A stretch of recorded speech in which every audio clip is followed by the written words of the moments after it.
A bit over the hangover now. I had a bit of 2 days of celebrating with the boys, and man, I think just getting the double is not every player that gets to do that. And yeah, for me, getting to France within my 4th year and getting to experience such an amazing journey with Toulouse is obviously fantastic, and hopefully we can just continue to build up on where we left on this season.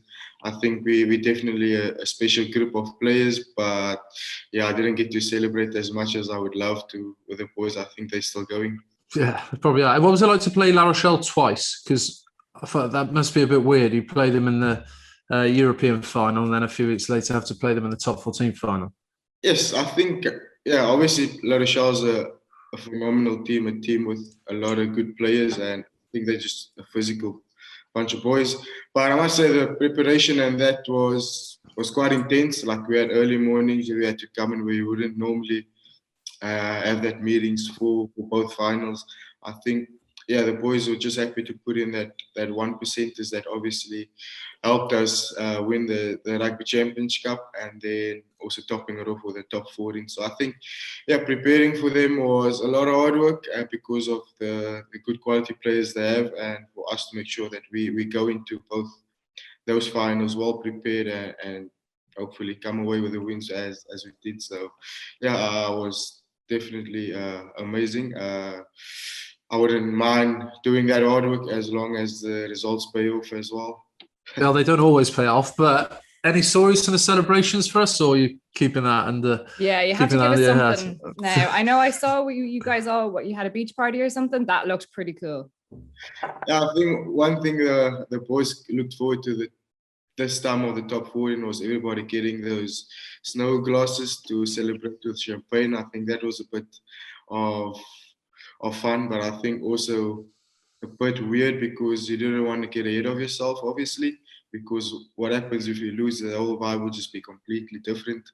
And yeah, I think missing out on the boys going to the beach was a bit of a bummer for me, to be honest, because I missed out on the Champions Cup final too. But yeah, as long as the boys had fun, I think they definitely deserve each and every bit of that, because it's been a long season, firstly, and just mentally, physically, just to get out there and just express themselves, enjoy themselves, whatever they want to do.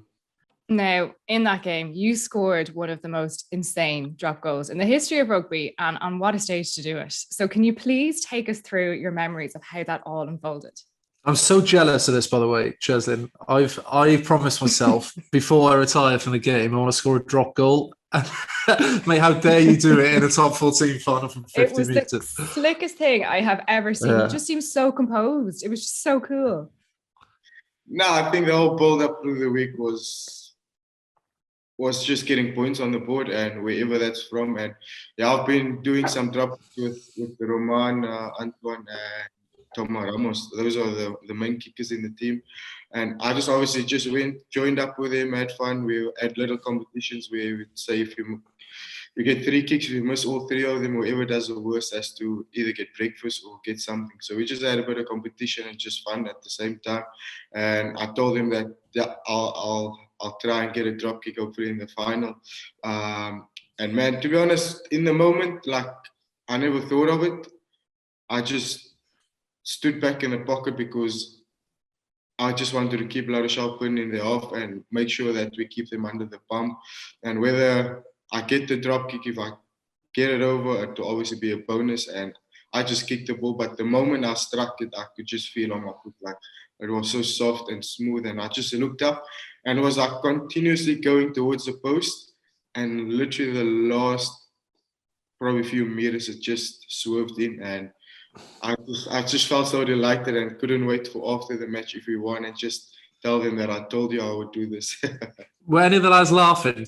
Because like if I was on your team and you did that, I would just be looking around and laughing at all the other lads. But obviously it's dead serious in the moment. But any of the lads find it funny?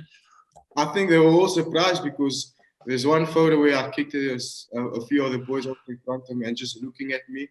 And some of them were just turned around, looked at the post and just with their hands up, because throughout the week I've been like literally kicking them all over the show, like left, right, all over, like, and to be doing something like that in the final, I couldn't imagine what was going through their heads. Like, is this guy really serious by doing this because of what the way he has been kicking throughout the week? So yeah, it just shows you, like, if you put in that extra bit, even if you're having fun, like, sometimes it definitely does pay off. And for me, it paid off in that final. And man, I'm really glad it did as well, because I can celebrate it with the team, and obviously I contributed my part as well within that final.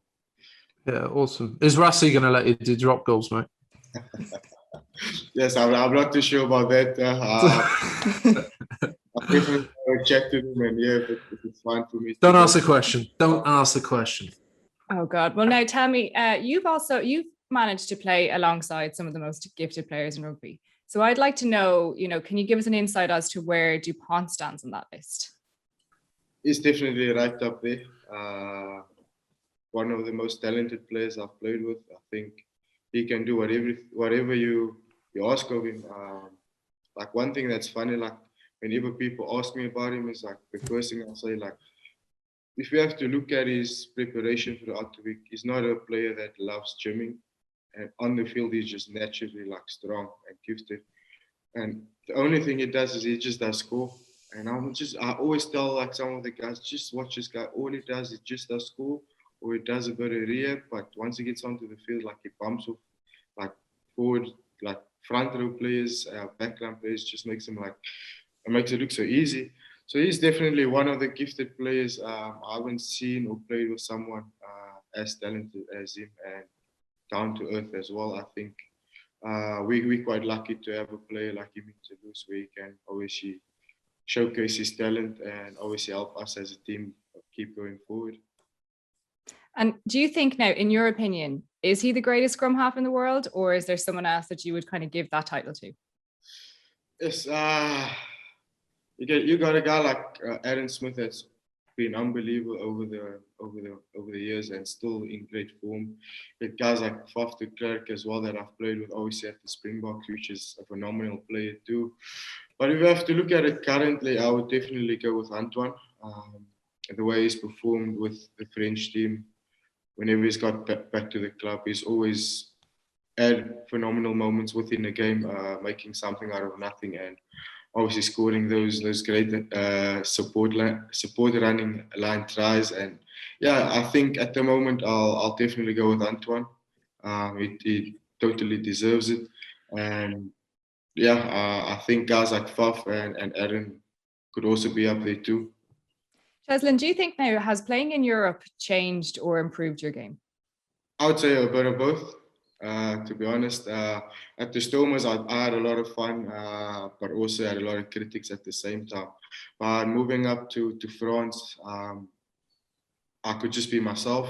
I wouldn't be criticized for everything I do on the field, which obviously made me a bit at ease and more comfortable. But I've learned so much. Cheslin, can I just jump in there? What were your critics in Western Province or Stormers? Talk to us a bit more about that when you reflect. Yeah. What were your critics? What were you getting criticised for? Yeah, obviously, firstly, not being one of the biggest boys, being too small.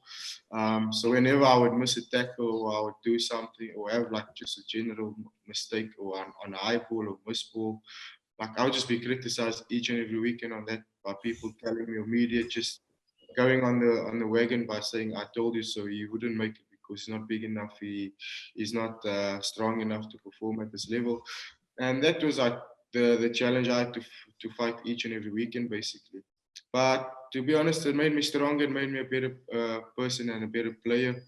But I think moving up to Europe, it's a decision I'll never regret. Even though I never wanted to leave Cape Town and the Stormers at that time, because Jamie, I'm sure you know how lovely this city is.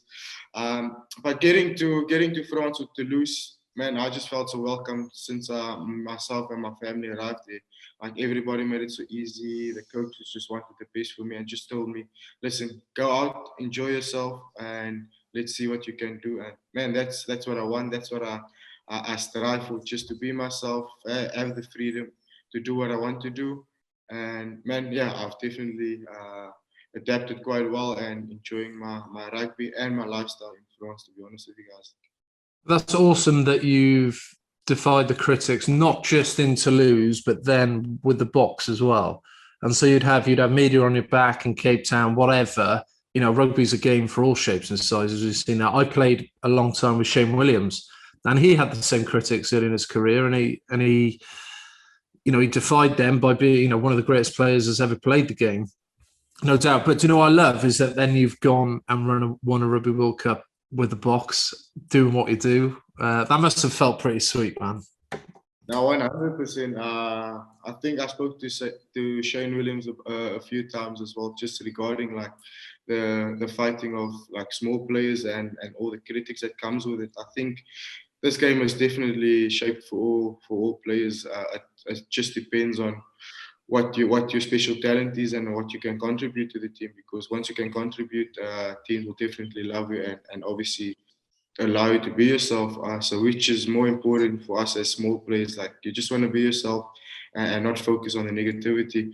But yeah, for me, the most exciting thing was obviously getting my test call up with the Springboks after 6-7 years at the Stormers, where coaches told me, yeah, it's either I'm going to have to make a positional switch to hopefully try and get to a Springbok call up. And once I got that call up in 2018, the first thing I thought of was all the hard work I've obviously done and put in, and all the coaches that doubted me in the past by saying that I have to either make a positional switch or consider playing or doing something different towards my game. So yeah, that was just a bit of like relief off my shoulders, being part of a World Cup group, and on top of that, scoring and winning it in 2019, just to show them like, listen, no matter what you say and what I believe in, I can definitely show what I was blessed with.